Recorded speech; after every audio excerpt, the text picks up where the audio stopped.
Assalamualaikum warahmatullahi wabarakatuh. Halo semuanya teman-teman. Selamat siang. Selamat datang kembali di channel kesayangan kita, channel Ilo Entry, dan masih bersama saya Ilo dimanapun teman-teman berada. Semoga teman-teman selalu dalam keadaan sehat walafiat, tanpa kekurangan satu apapun. Amin amin ya robbal alamin. Dan pada kesempatan yang baik ini saya akan membawakan satu kisah yang sudah ditunggu-tunggu juga ya oleh kita ya. Kisah Warijan. Wow, kisah dari Mas Untung Prasetyo.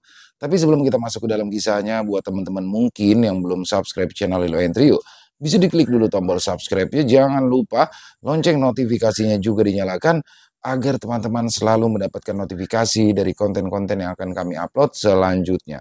Dan untuk channel Ilo Entry kami upload setiap hari teman-teman ya, setiap siang jam 12 siang waktu Indonesia bagian Barat. Oke, nggak pakai berlama-lama lagi. Pasti udah nggak sabaran kan untuk masuk ke dalam kisahnya. Kita langsung saja masuk ke dalam kisahnya. Dari halaman belakang rumah Bang Ilo, kita menuju ke Jawa Tengah.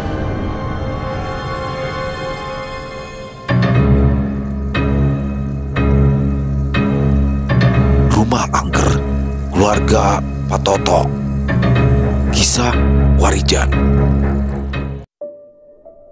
Setelah membantu pemilik warung makan yang bernama Bu Sumi, Warijan pun kembali melanjutkan langkahnya untuk menuju ke desa tempatnya berasal. Walau jaraknya masih sangat jauh, namun tidak sedikit pun dia mengeluh. Dia menganggap perjalanannya itu sebagai pengganti laku lampahnya, sebuah jalan untuk memahami apa yang kini dimilikinya, ilmu dan beban yang tidak semua orang sanggup memikul. Di sebuah daerah yang banyak terdapat perbukitan itu, Warijan memilih untuk kembali memasuki jalan setapak yang membelah ladang serta perkebunan warga sekitar. Langkahnya mantap, walau menapaki jalan menanjak dan terkadang menurun dengan curam. Semilir angin sore membawa aroma khas pedesaan, dedaunan kering, dan tanah yang basah membuat suasana perjalanan semakin hening. Namun, di tengah keheningan itu, telinganya menangkap sesuatu, suara orang berlari terengah-engah yang disertai panggilan yang memecah kesunyian. Mas, tunggu sebentar mas. Terdengar seseorang memanggilnya. Warijan pun menghentikan langkahnya. Dari kejauhan, terlihat seorang pemuda berlari menuruni jalan tanah yang licin. Bajunya kusut, wajahnya penuh belut, tapi sorot matanya jelas memperlihatkan kesungguhan. Saat akhirnya sampai, pemuda itu membungkuk, tangannya bertumpu pada lutut, berusaha menahan nafas. Dengan suara parau, pemuda itu berkata, "Sampean pasti Mas Warijan ya? Saya Surya mas, Bu Sumi yang memberitahu. Katanya hanya sampean yang bisa menolong saya dan orang tua saya," ujar pemuda seusia Warijan dengan nafas tersengal-sengal. Warijan mengerutkan kening, menatap Surya dengan sorot mata yang dalam, namun tetap tenang. "Ya mas, nama saya Warijan," balasnya dengan wajah tenang sambil tersenyum. "Syukurlah mas, akhirnya saya bisa bertemu dengan sampean di sini. Tadi Bu Sumi itu bilang sampean terlihat berjalan ke arah barat pasar," ujar Surya terlihat lega. "Ada apa ya mas? Sepertinya ada sesuatu yang mendesak." "Anu mas, tadi saya bertemu sama Bu Sumi dan beliau bercerita tentang apa yang baru dialaminya, dan sepertinya sampean bisa menolong saya dan keluarga saya mas," ucap Surya menjelaskan. Warijan pun hanya tersenyum mendengar apa yang baru disampaikan oleh Surya. Dia pun langsung mengajak pemuda yang mengejarnya itu untuk mencari tempat agar dapat berbincang dengan leluasa. "Ini tentang rumah kami mas," ujar Surya yang berjalan di belakang Warijan. "Rumah sampean kenapa ya mas?" tanya Warijan sambil menoleh ke arah belakang. "Rumah keluarga kami angker mas. Selain banyak terjadi hal aneh, ibu saya juga sering sakit-sakitan," ujar Surya menjelaskan. Warijan menghentikan langkahnya, menatap wajah Surya yang penuh kejujuran sekaligus kegelisahan. Pemuda itu terlihat benar-benar tertekan oleh beban yang ditanggung oleh keluarganya. Kalau sampean berkenan, saya minta tolong untuk membersihkan rumah keluarga saya itu, Mas. Karena sudah banyak dukun dan orang pintar yang kami mintai tolong, tapi hasilnya nihil, Mas. Warijan terdiam, meresapi setiap kata yang diucapkan oleh Surya. Hatinya terasa digerakkan untuk tidak mengabaikan permintaan pemuda itu. Dia merasa ada sesuatu yang lebih besar dari sekedar rumah angker. Mungkin ada misteri yang berlapis di balik penderitaan keluarga Surya. Kalau begitu, sebaiknya kita langsung ke rumah sampean saja, Mas, ucap Warijan mantap. Surya tampak lega mendengar hal itu, seolah beban beratnya sedikit terangkat. Mereka pun melanjutkan langkah menyusuri jalan setapak, menuruni bukit dan melewati kebun bambu yang berdesir tertiup angin sore. Begitu melewati rumpun bambu terakhir, jalan setapak itu tiba-tiba terbuka pada sebuah jalan pedesaan. Dari tempat mereka berdiri, tampak sebuah rumah yang sekilas terlihat begitu rapi, berdiri di pinggir jalan, berdinding kayu jati yang masih kokoh dengan cat yang belum lama diperbarui, serta atap genting yang tampak teratur dan terjaga. Letaknya tepat di depan pertigaan jalan utama desa, menjadikannya pusat pandangan setiap orang yang melintas. Pekarangan depannya bersih, rumput liar nyaris tidak tampak, bahkan beberapa pot bunga tersusun di dekat beranda, menambah kesan rumah itu terurus dengan baik. Dari luar tak ada tanda-tanda kemalangan, justru tampak seperti rumah keluarga sederhana yang damai. Namun, Warijan merasakan sesuatu yang berbeda. Hatinya berdesir, seolah di balik kerapihan dan kebersihan itu tersimpan sesuatu yang tak bisa dijelaskan. Letak rumah di depan pertigaan jalan bukanlah sekedar kebetulan. Orang-orang sering menyebutnya dengan rumah tusuk sate, tempat di mana aliran energi saling beradu dan kerap menimbulkan keganjilan serta membawa nasib yang tak biasa. Jendela kayu rumah itu tertutup rapat. Dari kejauhan tampak biasa saja, tapi Warijan merasakan seolah ada kehidupan lain yang bergejolak di dalamnya. Sebuah kehidupan yang penuh liku-liku, berbeda dari wajah luar rumah yang tampak tenang dan teratur. Warijan dan Surya melangkah perlahan mendekati rumah itu. Semakin dekat, semakin terasa perbedaan yang tak kasat mata. Sebuah hawa halus yang menyusup ke dalam dada membuat langkah kaki terasa berat. Namun dari luar, rumah tetap tampak bersih dan rapi, seolah menipu pandangan orang yang hanya menilai dari permukaan saja. Surya membuka pintu pagar kayu yang masih terawat, lalu mengajak Warijan menuju teras rumahnya. Lantai teras berkilau karena sering dibersihkan, kursi-kursi kayu berjejer rapi di sana. Namun, di balik semua kerapian itu, ada keteduhan yang janggal dan sunyi yang terlalu dalam, seakan udara di sana terasa berat. "Ini Mas, ini rumah keluarga saya," ucap Surya sambil mempersilahkan Warijan duduk. Warijan duduk dengan tenang, sambil sesekali memandang ke sudut-sudut rumah itu, sementara Surya masuk ke dalam rumah untuk menyiapkan minuman. Tidak lama berselang, pintu rumah kembali terbuka. Dari dalam muncul seorang lelaki tua berusia sekitar 60 tahunan. Rambutnya sudah memutih di beberapa bagian, tubuhnya masih tegap meski terlihat letih. Sorot matanya terlihat dalam, seperti menyimpan beban berat yang panjang. Dialah Pak Toto, ayah dari Surya. Ia menatap Warijan dengan penuh keraguan, lalu perlahan duduk di kursi yang berseberangan. Suara beratnya terdengar lirih, seperti orang yang terlalu lama memendam cerita. "Perkenalkan Mas, nama saya Toto. Saya pemilik rumah ini," ujar lelaki tua itu sambil tersenyum ke arah Warijan. "Ah, nama saya Warijan, Pak," balasnya sambil tersenyum.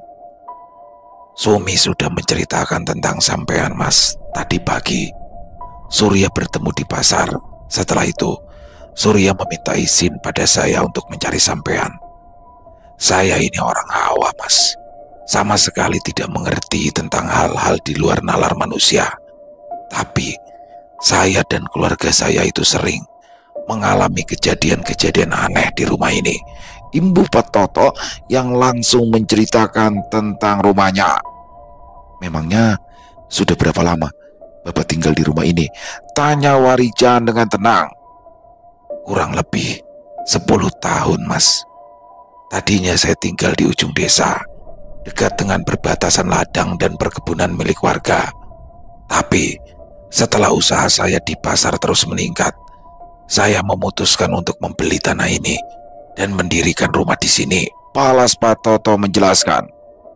Lelaki tua itu tampak menarik nafas panjang, sorot matanya menerawang ke pekarangan, seakan ada kenangan yang ingin keluar bersamaan dengan ucapannya. "Awalnya tidak ada masalah Mas. Rumah ini dibangun dengan rapi dan semua orang bilang letaknya bagus, dekat jalan utama, mudah dijangkau, dan kelihatan megah untuk ukuran rumah di pedesaan. Tapi sejak tahun pertama, ada saja kejadian yang tidak bisa kami mengerti. Pintu depan itu kadang terbuka sendiri saat tengah malam.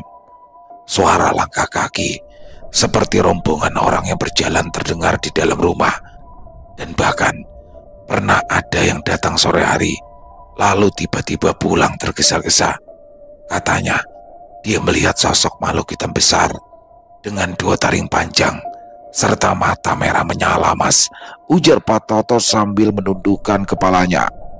Warijan menyimak dengan seksama, tatapannya tak lepas dari wajah lelaki tua itu. Kemudian dengan nada yang tegas ia bertanya, "Sebelumnya, apa Bapak sudah membuat selamatan untuk rumah ini?"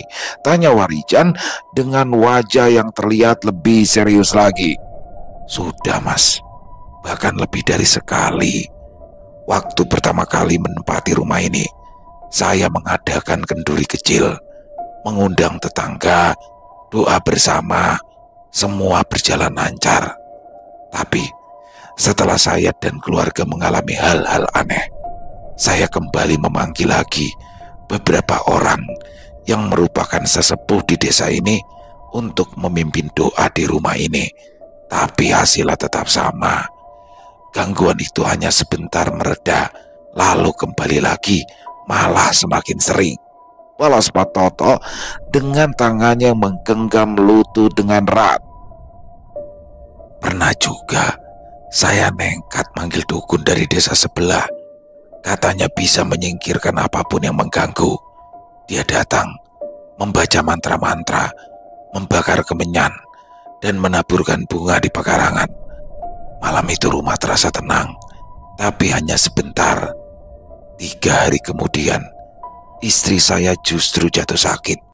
Dan sejak itu, tubuhnya rapuh, sering demam, dan tiba-tiba hilang kesadaran," imbu Pak Toto menceritakan.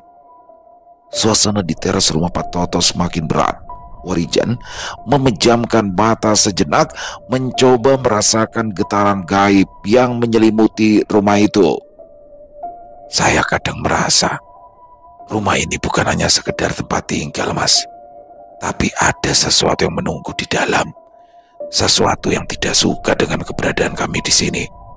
Dan yang paling membuat saya takut, kadang-kadang saya mendengar suara istri saya berbicara sendiri di tengah malam, seperti sedang bercakap-cakap dengan orang lain," ujar Pak Toto lagi.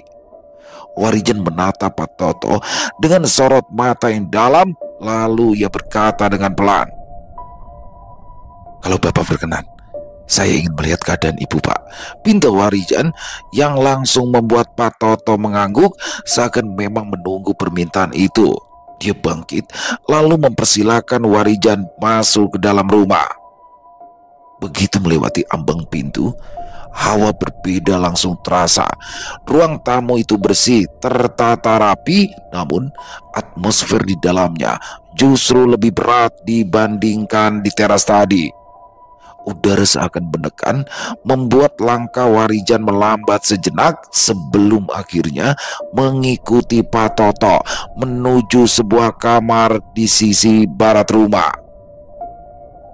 Pintu kamar terbuka, dan di sana seorang perempuan parubaya terbaring di atas ranjang kayu. Wajahnya pucat, tubuhnya tampak ringkih, matanya terpejam, tapi nafasnya terengah. Sesekali tubuhnya bergetar halus seperti menahan sesuatu yang tak terlihat.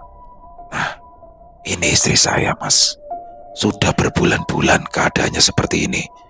Kalau malam, suaranya itu sering berubah. Bahkan pernah berbicara dengan bahasa yang sama sekali tidak saya mengerti. Ujar Pak Toto lirih. Warijan mendekat, duduk di kursi kecil di samping ranjang. Tangannya diletakkan di lutut. Tubuhnya condong sedikit ke depan, matanya memperhatikan wajah perempuan itu dengan seksama. Dalam diam, ia bisa merasakan ada sesuatu yang menempel pada jiwa perempuan itu. Sementara itu, dari arah dapur terdengar suara riuh kecil. Surya bersama adik perempuannya sibuk menyiapkan hidangan untuk Warijan. Suara panci beradu dengan aroma tumisan bawang tercium hingga ke ruang tengah. Tidak lama berselang, tiba-tiba terdengar suara ketukan di pintu depan rumah. Pak Toto bergegas membuka, dan ternyata yang datang adalah Bu Sumi, pemilik warung makan yang berjualan di sudut pasar yang juga pernah ditolong oleh Warijan. Perempuan parubaya itu membawa sebuah bakul berisi lauk pauk.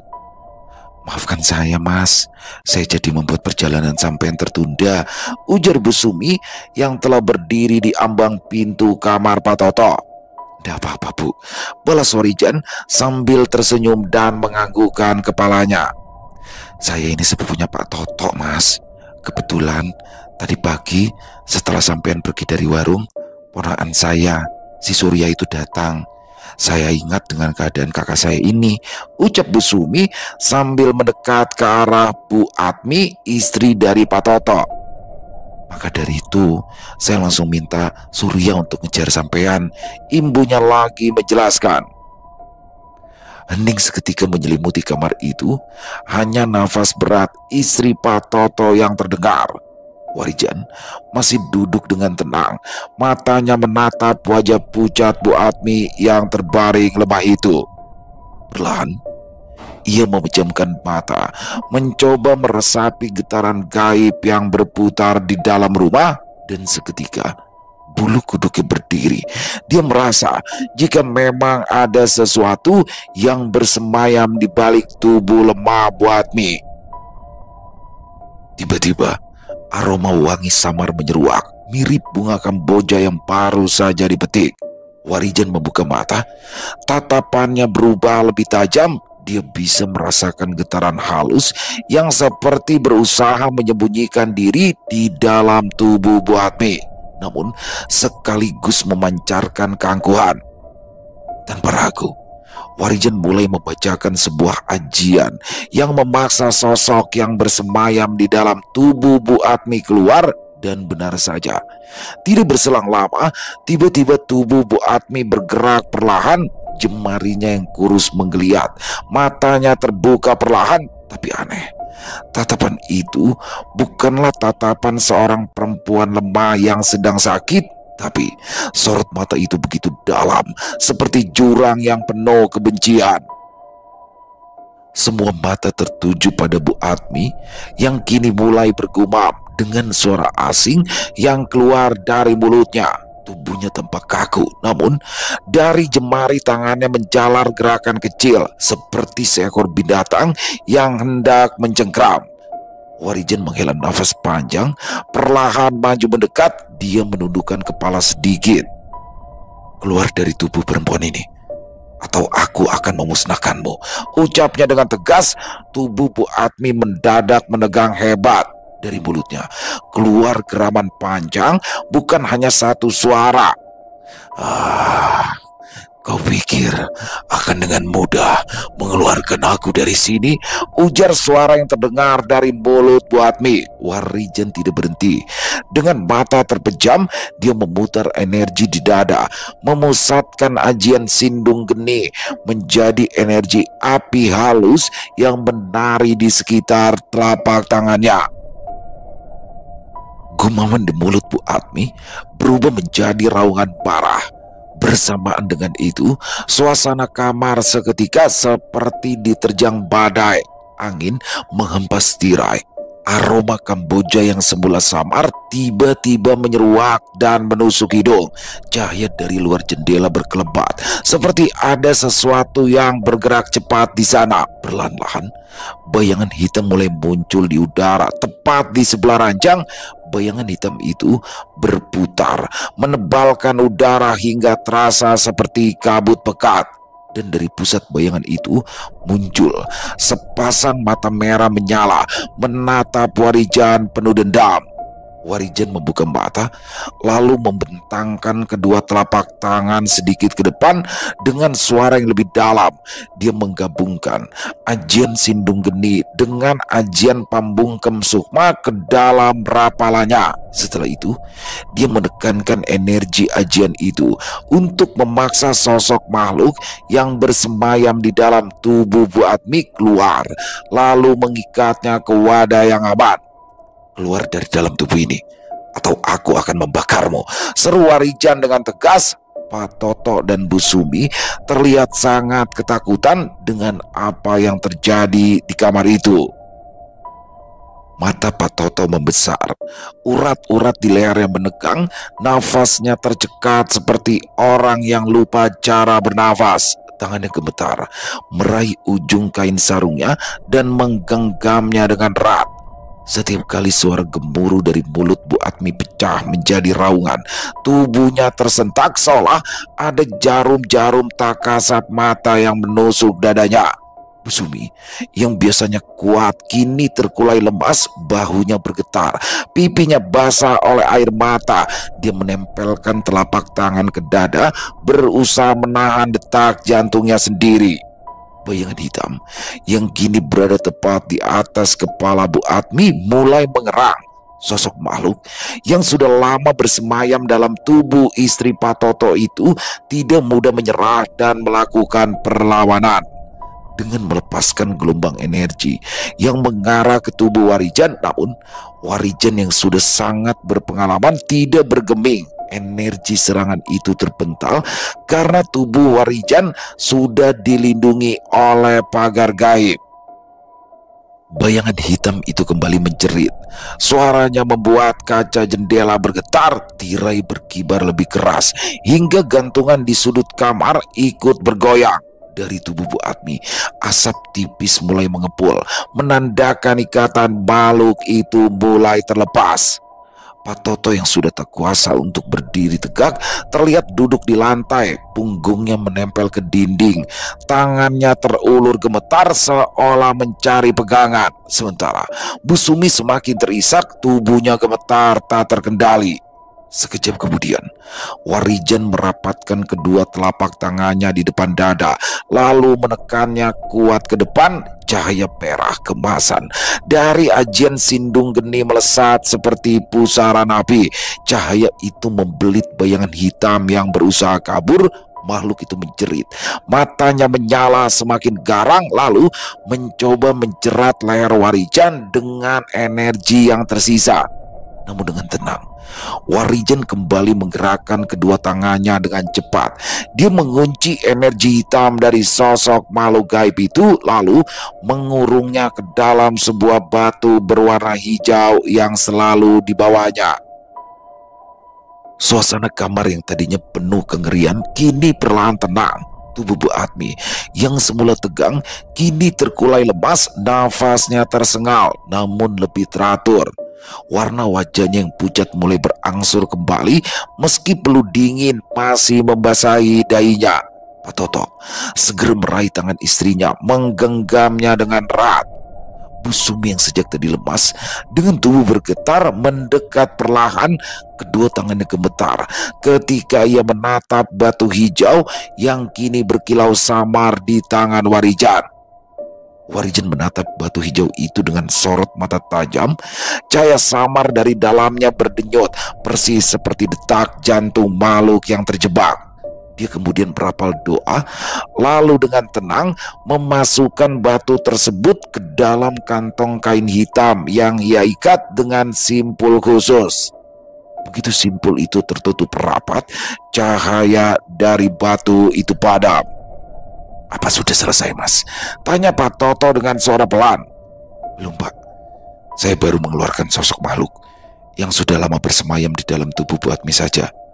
Dan sepertinya saya harus melakukan sesuatu agar rumah ini tidak lagi terasa angker," balas Warijan menjelaskan. Warijan menegakkan tubuhnya, matanya menyapu setiap sudut kamar yang kini terasa lebih tenang.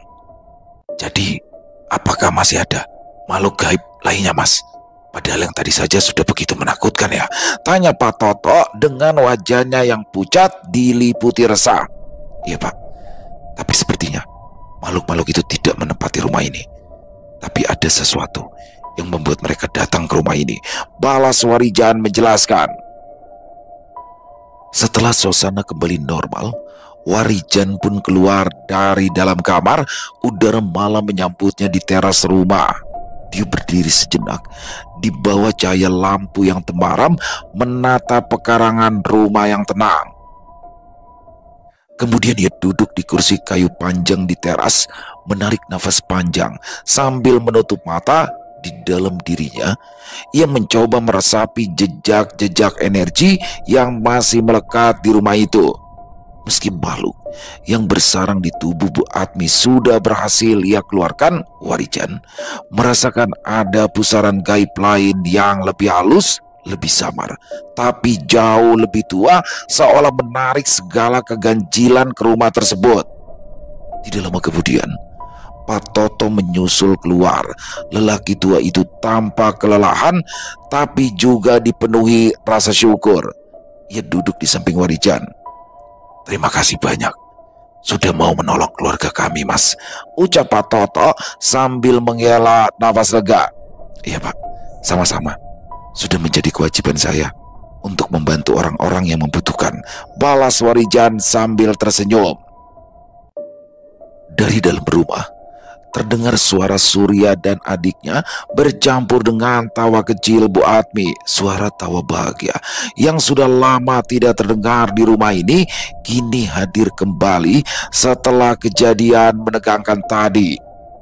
Sementara itu, Warijan dan Pak Toto masih berbincang di teras rumah, membahas kemungkinan-kemungkinan yang membuat rumah itu menjadi rumah angker.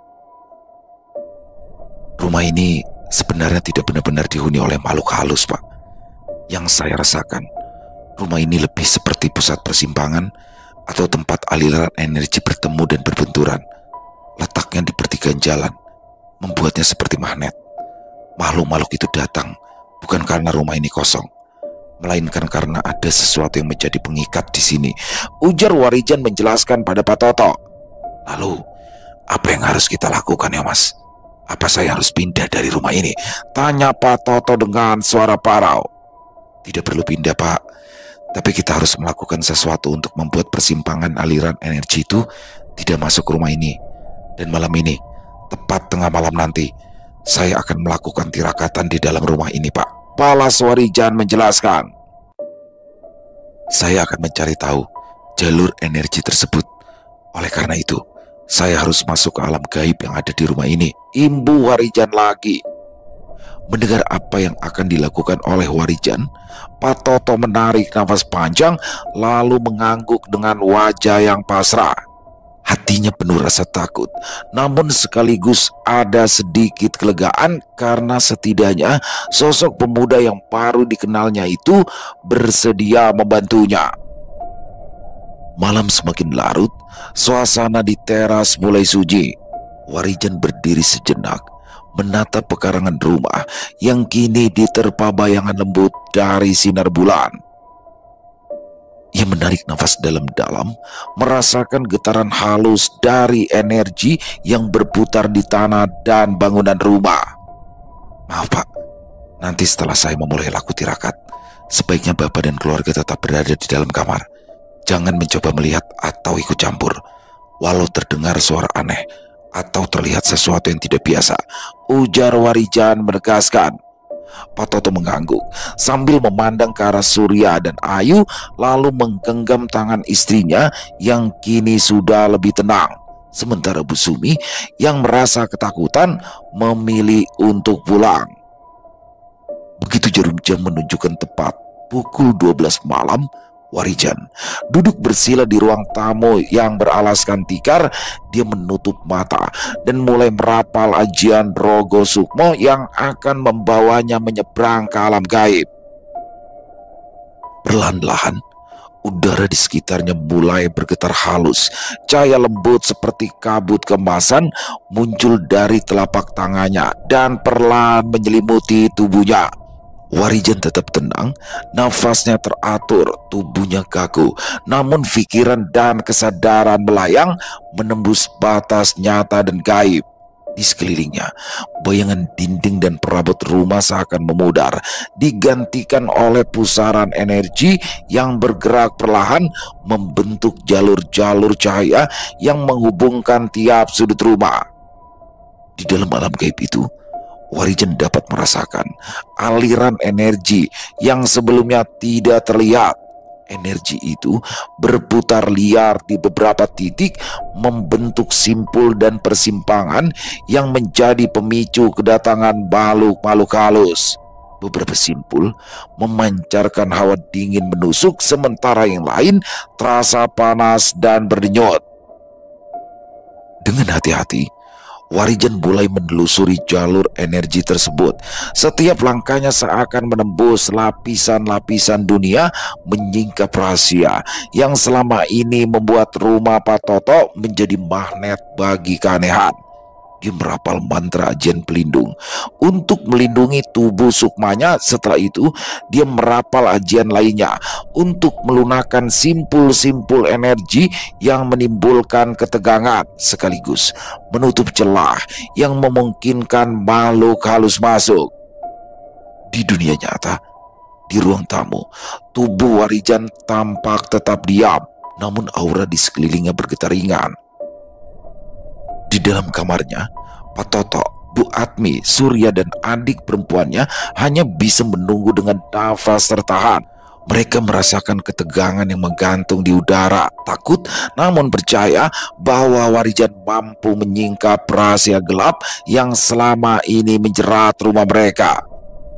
Keheningan malam itu semakin pekat, seolah rumah dan sekitar menahan nafas. Di alam gaib, Warijan terus menelusuri simpul-simpul energi yang berkelok-kelok dan membentuk jalur yang dilalui oleh para lelembut dan makhluk gaib.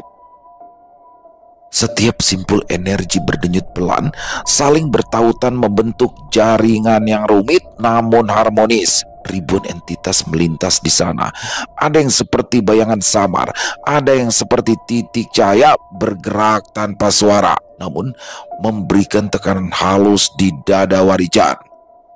Dalam perjalanannya menelusuri lorong energi di alam gaib itu, Warijan menemukan kenyataan mengejutkan jika rumah Pak Toto ternyata berdiri tepat di tengah jalur utama yang menjadi jalur atau tempat makhluk gaib berlalu lalang. Hal itu terjadi bukanlah karena sebuah kesengajaan, melainkan karena letak rumah itu di pertigaan jalan yang menjadi persimpangan energi yang memancar dari berbagai penjuru desa. Dan tiap kali makhluk-makhluk itu melintas, energi mereka beradu dengan energi orang-orang yang berada di rumah itu, menciptakan pusaran gaib yang membuat udara di dalam rumah terasa berat dan mengganggu. Dengan hati-hati, Warijan mulai menyesuaikan aliran energi. Ia menggerakkan kedua tangannya seolah menari di udara, membelokkan arus, mengurai simpul-simpul kusut, dan mengalihkan jalur utama makhluk gaib ke samping rumah. Cahaya samar dari ajian Rogo Sukmo menyala lembut, berpadu dengan kilau biru dari ajian Jagatirta yang membimbing setiap simpul energi agar mengikuti lorong baru yang telah dirancang. Setiap kali arus mencoba berbalik atau menentang arah, Warijan menahan dan menekannya kembali hingga jalur itu tetap tenang dan teratur. Di tengah usahanya itu, Warijan merasakan kehadiran ribuan mata halus yang menatapnya, tatapan penuh penasaran, waspada, dan bahkan terlihat marah. Tapi Warijan tetap tenang. Dia menyalurkan semua energi yang lembut namun tegas, memaksa semua makhluk yang melintas mengikuti alur yang semestinya tanpa menimbulkan gangguan di dalam rumah Pak Toto. Suasana alam gaib yang semula penuh riuh dan putaran energi kacau perlahan menjadi hening dan tertata, seolah semua entitas mengangguk patuh pada aturan baru yang dibuatnya. Dan ketika arus energi itu mulai mengalir stabil pada jalur barunya, Warijan tahu tugasnya di alam gaib telah selesai. Perlahan, ia melepaskan simpul-simpul kekuatan yang menahannya di alam tak kasat mata tersebut, lalu membiarkan kesadarannya ditarik kembali menuju raga. Perlahan-lahan, cahaya dari ajian Rogo Sukmo dan ajian Jagatirta meredup dan Warijan merasakan tubuhnya kembali ke wujud fisik. Suara alam gaib yang tadinya riuh kini memudar, digantikan oleh sunyinya malam yang tenang. Nafasnya dalam dan teratur, jantungnya berdetak normal, dan kulitnya merasakan udara dingin namun nyaman yang masuk dari jendela ruang tamu. Warijan membuka matanya, menatap sekeliling ruang tamu. Semua terlihat sama seperti sebelumnya, hanya aura yang berbeda. Kini hawa di tempat itu terasa ringan dan juga damai. Tidak lama kemudian, pintu kamar terbuka. Pak Toto melangkah keluar dengan wajah yang tegang. Setelah Warijan memanggilnya dari ruang tamu, disusul Surya yang sedari tadi menunggu di dalam kamar mereka. Keduanya menatap Warijan dengan tatapan penuh harap. "Bagaimana, Mas? Apa yang sampean temukan melalui tirakat sampean tadi?" tanya Pak Toto dengan suara bergetar. Warijan tersenyum lalu menunjuk ke arah sekeliling rumah. "Rumah ini sudah tidak lagi menjadi jalur melintasnya makhluk-makhluk gaib, Pak. Tapi ada sesuatu yang harus dilakukan agar rumah ini aman dan nyaman untuk ditempati," ujar Warijan menjelaskan. Pak Toto dan Surya saling pandang, wajah mereka diliputi rasa penasaran. "Apa yang harus kami lakukan ya, Mas?" tanya Surya hati-hati. "Jalur melintasnya para lelembut atau makhluk gaib yang semula berada tepat di tengah rumah ini sudah saya alihkan ke samping, Mas.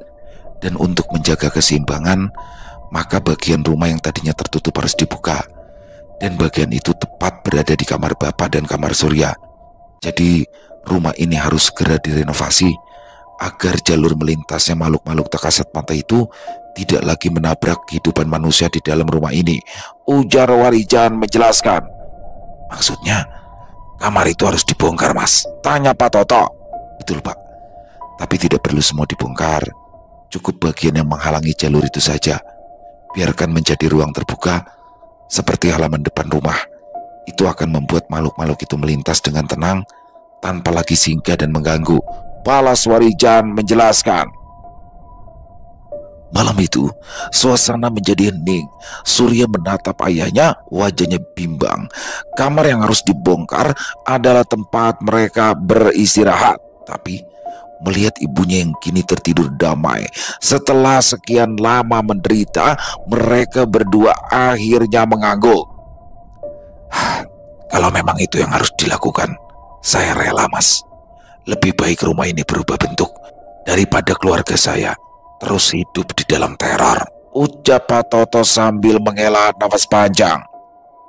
Beberapa saat kemudian, Warijan bangkit dari duduknya, merapikan kain lurik yang membalut tubuhnya, lalu menyampirkan tas kain hitam yang selalu setia menemani. Setelah itu, dia berpamitan kepada Pak Toto dan juga Surya untuk melanjutkan perjalanan. Setelah berpamitan, Warijan menatap sejenak rumah yang kini terasa lebih ringan. Suasana malam menyelimuti pekarangan dengan keheningan yang menenangkan, seakan memberi ruang bagi keluarga Pak Toto untuk bernafas lega setelah ketegangan yang membayangi sebelumnya. Di langkahnya yang pelan, dia merasakan getaran energi yang perlahan menenangkan diri, menyadarkan bahwa tugasnya malam ini sudah menuntaskan satu bagian dari laku lampah yang panjang.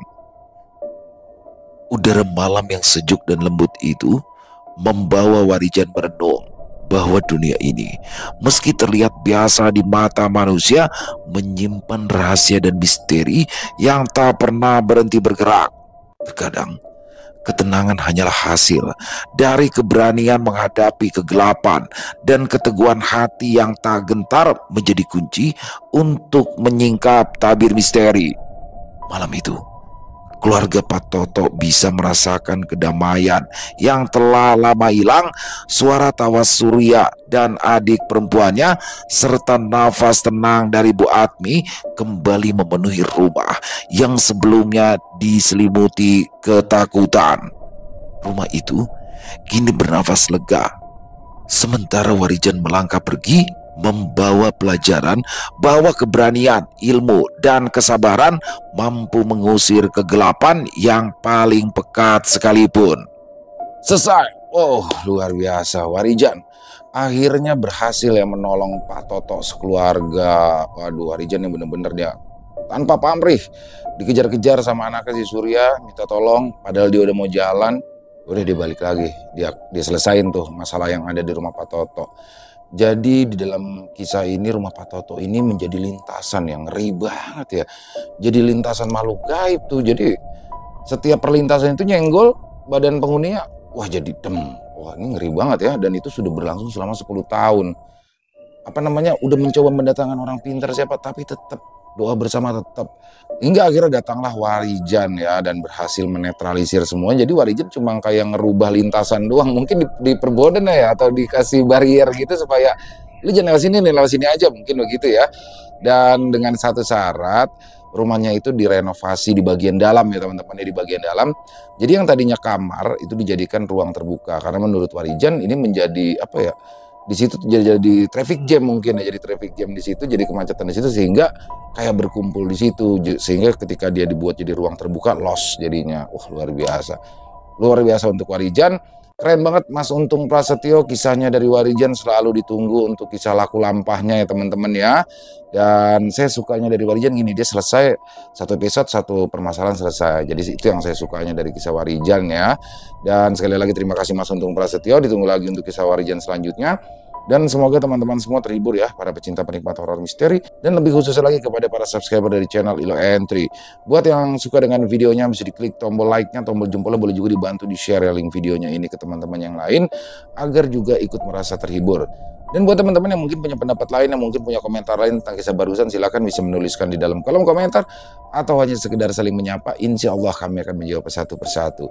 Di akhir kata saya Ilo mengucapkan permohonan maaf apabila mungkin dalam pembawaan kisahnya barusan ada kata-kata saya yang salah ataupun ada kata-kata saya mungkin yang kurang berkenan. Saya mohon dibukakan pintu maaf yang seluas-luasnya. Sampai berjumpa lagi di konten-konten kami selanjutnya. Masih bersama saya Ilo di channel Ilo Entry. Salam sehat, sukses selalu untuk kita semua. Wassalamualaikum warahmatullahi wabarakatuh.